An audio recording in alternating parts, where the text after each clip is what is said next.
Frank in Kansas City, you're up. Thank you. I have to say this has been wonderful, and I hope somebody can put the personal operating manual questions in the chat somewhere, because that was unbelievably valuable. I know that's come through everybody's mind, but so few of us write those things down.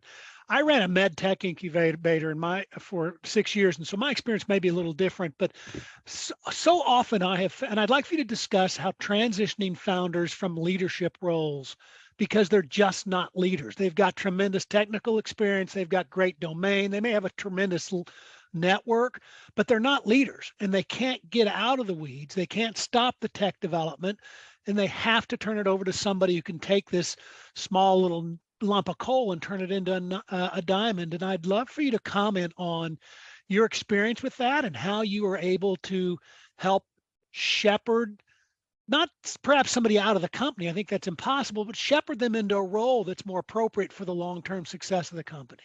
Yeah, thanks, Frank. That's a very challenging question. Scott, if you ping me, I will remind myself to send you actually a personal operating manual that you could distribute to these folks here, if that'll be helpful. Fantastic. Frank, first of all, you're making me remember a fourth-time founder that I worked with who told me, I have finally understood that I am a 0 to 50 million person, right? And that after that, I'm done. I want someone else to take that. That took him 3 successful companies to get there. And when I say successful despite himself, despite his flaws, right? And his ability to lead. So that's very challenging when someone has decided, I want to take this thing the whole way, which is what people say. It is very challenging to help them have the self-awareness. They may not be the right person.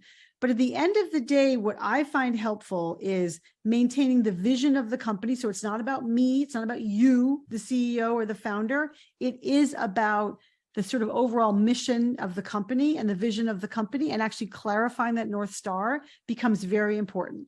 The second thing is helping ignite self-awareness. So what I do is 360 feedback, where I talk to folks around them, also help them do their own self-assessment, what is working and not working, and then point out all the things that they really don't enjoy doing, like managing all those people. So annoying, right?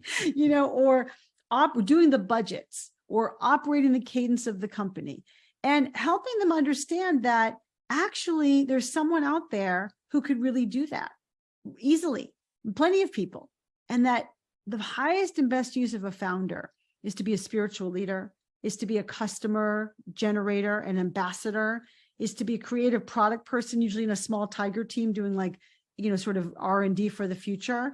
And when they can see that, and they even think that sounds exciting as opposed to like running the budget meeting all the time, that is when they're open to these conversations. But I'll tell you what, it no matter what, it takes a while, and it also takes, I won't say hitting rock bottom, but I will say some setbacks along the way. Otherwise, and by the way, they're probably right. If they haven't had any setbacks along the way, that's probably working.